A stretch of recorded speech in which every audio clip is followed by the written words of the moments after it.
how's everybody's evening this morning? Hope you're doing good and had a happy holiday season. So you know me, you've seen me swoop in and scoop up the deals. A lot of movies. And I wanted to take the time to tell you what I thought of those movies because I do watch them and I have a whole bunch, over 40. And these are going to be just little mini reviews, not go too in-depth. But yeah, let's get started.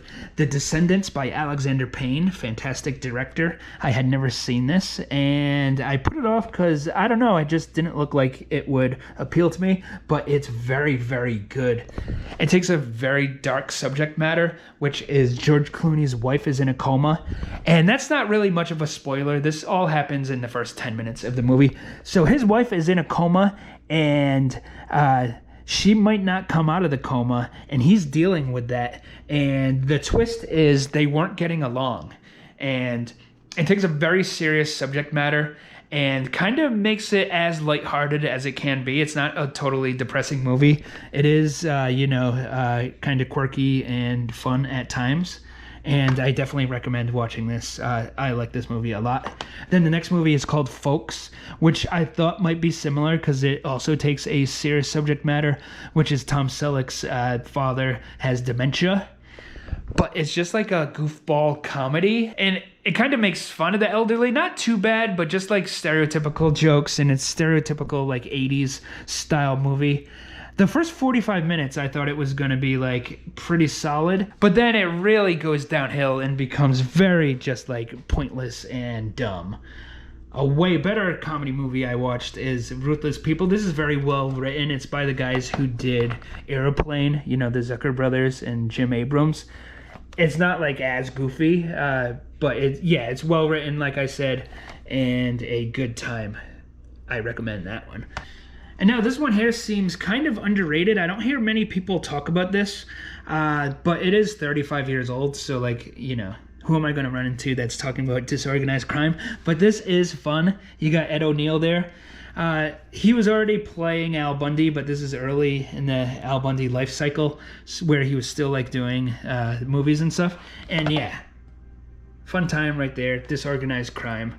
These guys are held up in a rundown shack and waiting to commit a crime. And Ed O'Neill, as a bumbling cop, and this other dude are chasing after them. Now the next one is Friday Night Lights. I know it's a very popular movie. I just never watched it because it doesn't seem fully like what I'm into. But it was all right. A lot of sports movies are pretty predictable and a little bland. But, it was fine. I also think biopics can be bland at times. And I already know what's going to happen in these movies. But here's Notorious about Notorious B.I.G. And yeah, it's fine. It's whatever. Now this one, The Shallows. Actually a pretty fun PG-13 rated horror movie. You're not going to get intense gore or intense thrills out of this one. Any shark movie is going to be a little derivative of Jaws, but this is, keeps it somewhat original. She hangs out with the seagull the whole time. He also gets injured by the shark, and they bond over that. So yeah, this was pretty good. The Shallows. Next up here, we have Escape the Witch Mountain. And in my last video, I talked about Watcher in the Woods, which is another Disney live-action movie. And to compare it to this is much better. This is pretty great. Kids movie, but adults will like it too. Highly recommend Escape the Witch Mountain. The special effects do get very silly looking towards the end, but it is the mid-70s. But yeah, very goofy special effects towards the end, but still a great time. Now this one, The Getaway, I actually forgot that I had watched this before. So I was a half hour into it and then realized, I've already seen this. But I watched it again, and it's a pretty decent movie directed by Sam Peckinpah, who's a pretty solid director. And yeah, if you're looking for 1970s action, you can't go wrong with this one. Fury, a lot of people really like this movie. I thought it was pretty good. A weird nitpick is I didn't think Brad Pitt was that likable. I know he's not supposed to be that likable. They did that on purpose. And he is fighting in a war, so he has to do what he has to do. There's a scene, though, where he shoots an unarmed soldier in the back. And I don't know why they chose to, like, go that direction. It makes him, like, not very redeemable as a character. But otherwise, there's good action. The ending is a little silly. I'm not going to spoil it for you, but it just seemed kind of unrealistic. But still a pretty decent time right there. The Incredibles, somehow I've never seen this. Another, like, very popular movie. I just never watched it. And a halfway decent, or better than halfway decent, pretty solid Disney Pixar superhero movie. So yes, if you've never seen The Incredibles and you need someone to tell you to go watch it if that's what you want. Oh, and while I got your attention, go ahead and leave me a comment. I love to hear from you. And also, Bill Dowd, how are you doing? I haven't heard from you in a while. You especially, please let me know how you're doing, and I hope it's good. Okay, so next up here we have Joe, which is a very good drama movie. I had never heard of it before. And Nicolas Cage, he's also kind of an unlikable character. Well, he's complicated, to say the least. He has a very strange job. He hires people to poison trees because legally they can't cut them down for whatever reason. So they go around poisoning them, so they have to cut them down so that land developers can take over the land. And yeah, I had a good time with this. I recommend this one, Joe. And this kid right here, he's also in this one, Scout's Guide to the Zombie Apocalypse. I'm sure you've heard me complain about horror comedies before. I'd rather a movie just be straight horror or straight comedy. I don't know why they have to mix the two, and it kind of makes it so, oh, it's not scary, and it's not as funny as it could be either. What's the point? But with that being said, it's halfway decent, and there's some good laughs in there. Yeah. This one, Redline, I thought I would like it more than I did. With anime, sometimes it's hard for me to connect with the characters, and it's just too, like, out there of a plot for me to really sink its hooks into me and get me engaged. But it looks fantastic. And this next one here, the National Lampoon's triple feature. I really, really hate National Lampoon's movies, except for the obvious early ones, Animal House, vacation movies, and ones like that. I even like the one Senior Trip. But then, like, after those, maybe they came out with a few good ones. I guess Van Wilder's all right. You know, they're not good at all. But this one, Class Reunion, is from the early 80s. And what made me buy this is it's from the creator of Ferris Bueller's Day Off and Breakfast Club. Okay, so that's John Hughes. It's the worst John Hughes written movie ever. There's a few funny lines, but they're only funny because they're inappropriate and, like, out of the blue. But overall, yeah, lame movie right there. And I didn't watch these other two. Of these sci-fi movies right here, I've only gotten to Arena so far, and that's basically a plot that a 5-year-old would write if he was in charge of making a movie. It's about a guy on another planet battles monsters in an arena. Obviously, it's low budget, and the fight choreography isn't great, so I don't recommend that one. You can skip that movie, Arena. And I plan on getting around to these other ones at some point, too. Beverly Hillbillies was kind of a little just bland and lame, slightly. I had seen it before and liked it, and I'd rewatched it, and it was fine. It didn't, like, insult my sensibilities or anything, but, you know, not the greatest movie ever. Joyride 1 and 2 I've already seen, but I got around to watching Joyride 3. And that's really weird because the guy, Rusty Nail, the truck driver, he starts killing people like he's like Jigsaw from Saw in this movie. And it's just kind of odd with over-the-top violence. And it's the worst one of the three, but it's not that bad. Now, this one, Maniac, is a little bit disappointing because it's not like a true horror movie. It's more of a police procedural type movie where it's, you know, you see the police trying to hunt down a serial killer. And it's just okay. I was actually surprised with this one, Fight Fire with Fire. Not Fight Fire with Fire, that's a Metallica song. It's just Fire with Fire. It's kind of like a, you know, a Romeo and Juliet type love story. This is a bad, naughty boy who's in a reform school, and he falls in love with Virginia Madison, who's in like a nun-convent. And yeah, when I search for VHS, I'm always looking for like movies like this I haven't heard of, and this did not disappoint. Good movie. Fire with Fire. Oh, so I almost forgot. In this movie, it's kind of funny. They go see Friday the 13th, Part 5 in the theater. But there's a goof. When they walk in, it's the climax. And then in the next scene, they're watching like a scene that's 20 minutes into the movie. So just wanted to point that out. Kind of funny. They show Friday the 13th, Part 5, but they goof it up. Now, this movie did disappoint. Alligator 2. This is just really lame, not scary, low-budget horror movie. Alligator 1 is good. This is not good. Lady Dragon, generic action movie. Can't really recommend that one. I do like Cynthia Rothrock in other movies, but this isn't great. Now, Riverbend here. This is a fun blaxploitation movie.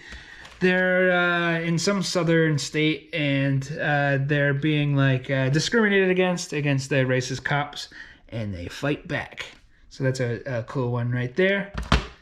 Low Down Dirty Shame, kind of a lame comedy film with some action. Don't really recommend that one. Unlawful Entry. That's kind of a generic movie, but it actually has a higher budget than I thought it would. I thought this would be like a straight-to-video, level movie, but it seems like it's definitely released to theaters. And you got Kurt Russell, who's one of my favorite actors, Ray Liotta. Predictable, but fun time there. So let's move on to this table over here. You might remember a month or so back, my friend Tim sent me another box of movies, a bunch of Vinegar Syndrome and Severin and Criterion ones, really good titles. And I got around to watching all the ones I hadn't seen, and there were some really, really good ones that I enjoyed. Well, that depends what you consider good, but I consider New York Ninja one of the best ninja movies ever made. And what's very funny about that movie is it was filmed in the 80s, and it was never released, and it wasn't even completed. They didn't even edit the movie. They like shelved it. They also lost all the audio. So the way they used to film movies is they would film it, and then the audio would be recorded separate. The audio doesn't go on like the actual film. But they lost the audio, so they had to dub it all over, and they used famous actors like Don the Dragon Wilson and Lena Quigley from Return of the Living Dead. And it is just a very fun, cheesy time. Highly recommend that one. Yeah. Now this one, the Candy Snatchers, is just a very good grindhouse drive-in type movie. If you like exploitation like Last House on the Left or things like that, I think you would like this a lot. I enjoyed it. Way more stylish and better filmmaking than most exploitation movies. Very good time right there. And oh man, the ending was great. And now this one, Patrick Still Lives. This might be the sleaziest movie I've ever seen. And movies with extreme things going on sometimes can be depressing, and this might depress certain people, but oh my god, it is a spectacle. If you like trash, this is a must-see. First of all, just that the movie exists at all is like so trashy.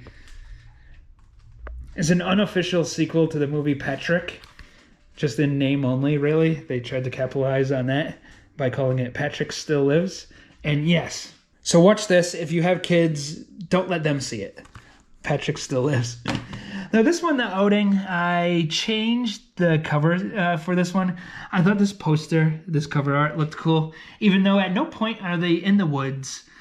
And yeah, it doesn't really fit what the movie's about. The original title is The Lamp. And that's more like what the movie is.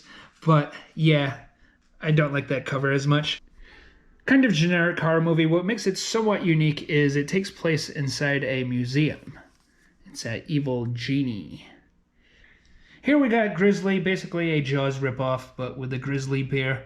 And what's funny about both Jaws and this movie is they're rated PG, but these definitely terrified children. The Shallows is PG-13. I have a feeling this frightened way more kids than The Shallows did. There's very intense gore in that movie. There's one scene where he eats a child. So yeah, kind of a boring movie though. You know, don't watch it just to see children be eaten. But, you know, if you've never seen it, you might want to give it a shot, but nothing too special there. Now, Phantom of the Paradise, I heard people say they don't like this movie. I thought it was great. It's kind of like a Phantom of the Opera type spoof. It references other works too, like something called Faust, which I've never read before. But yeah, I had a great time with Phantom of the Paradise. Very good filmmaking on that one right there. Now this one is one of the worst movies I've ever seen, Extraterrestrial Visitors. And I had said that this is a good cheesy time. And that's because I had watched the Mystery Science Theater 3000 episode of Pod People. This movie is also called Pod People. This is just an alternate title. Obviously an E.T. ripoff. Like, look at this art right there. And it's just, yeah, it's painful to watch. I don't recommend watching this movie just on its own. Watch the Mystery Science Theater version. Here we have Silent Madness, and what's funny about this movie is it was in 3D, and it is in 3D. It comes with 3D glasses. It does have a non-3D version, but it seems like they lost the original non-3D print, and they had to take the 3D version and un-3D it. So you still get slight 3D effects even if you're watching it regular, and it's kind of like... and that makes it kind of like even more surreal. And yes, watching it in 3D is very surreal. Not the greatest slasher, but you can do worse. If you're a completionist for slasher movies, then give this a shot at some point. Now this one though, Nightmare Weekend, I've seen it before, but it's been a very long time. I forgot everything about it. And I wish I remembered how bad it was, because I probably wouldn't have rewatched it. It's like horrible. Yeah.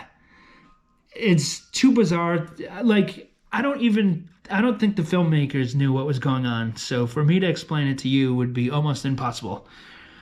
This girl has a computer, and the computer has its own puppet that talks to her. Very strange things like that. I don't know. I don't want to ever talk about that movie ever again. Let's move on to this one, The Pact. This is a shot on video.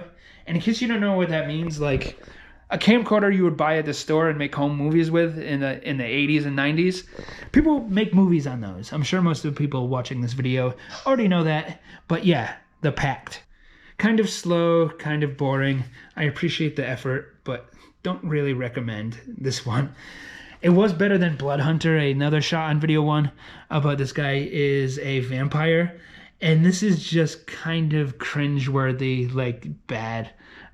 Yeah. Don't recommend that one either. This one, Resurrection, another police procedural type movie. Christopher Lambert is in this. And it's a very stylized movie to the point where it's almost absurd. Like they'll be moving camera shots like... like they'll even play that sound effect. And there's a lot of overacting. And the plot itself... a guy is trying to resurrect Jesus by taking people's body parts. And it just kind of seems silly. And the guy who ends up being the killer, I was watching this and I'm like, oh, that guy can't be the killer, because that would be so cliche, it would be laughable. But nope, they made that guy the killer. And yeah, so not the worst movie ever, but don't really go out of your way to see Resurrection. Someone's Watching You. This is interesting because I think it came out right before Halloween, but it's a made-for-TV movie. And it has some, like, good shots and stuff. But watching this, you wouldn't really know it's John Carpenter. And you can skip this one. Not the worst thing ever, but don't expect a John Carpenter masterpiece with this. Cure. That's another police procedural type movie. Asian. I think it's Japanese. I'm not exactly sure.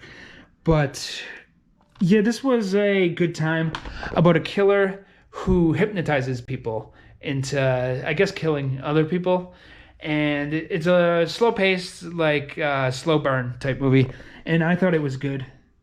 Good time on Cure. No, Host, this is just a crazy, over-the-top horror movie, but it's also cartoony, and it's just really, really surreal and weird.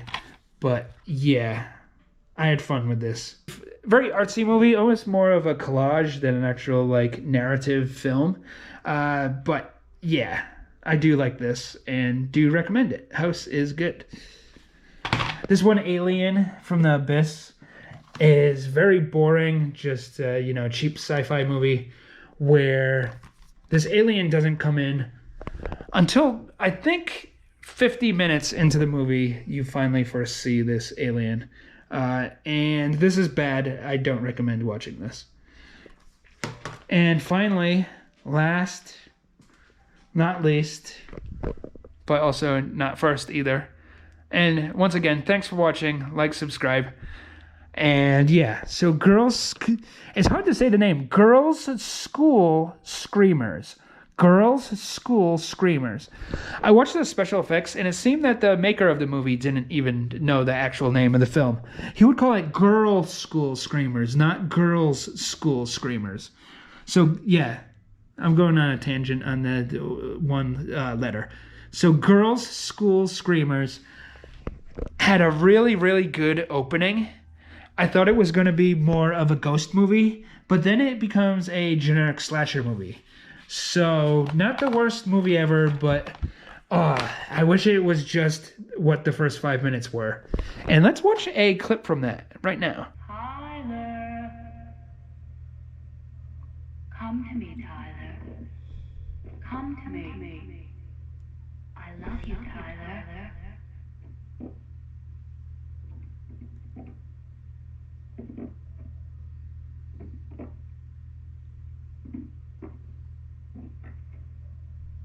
Here I am, Tyler. Here I am. Kiss me, Tyler. Kiss me.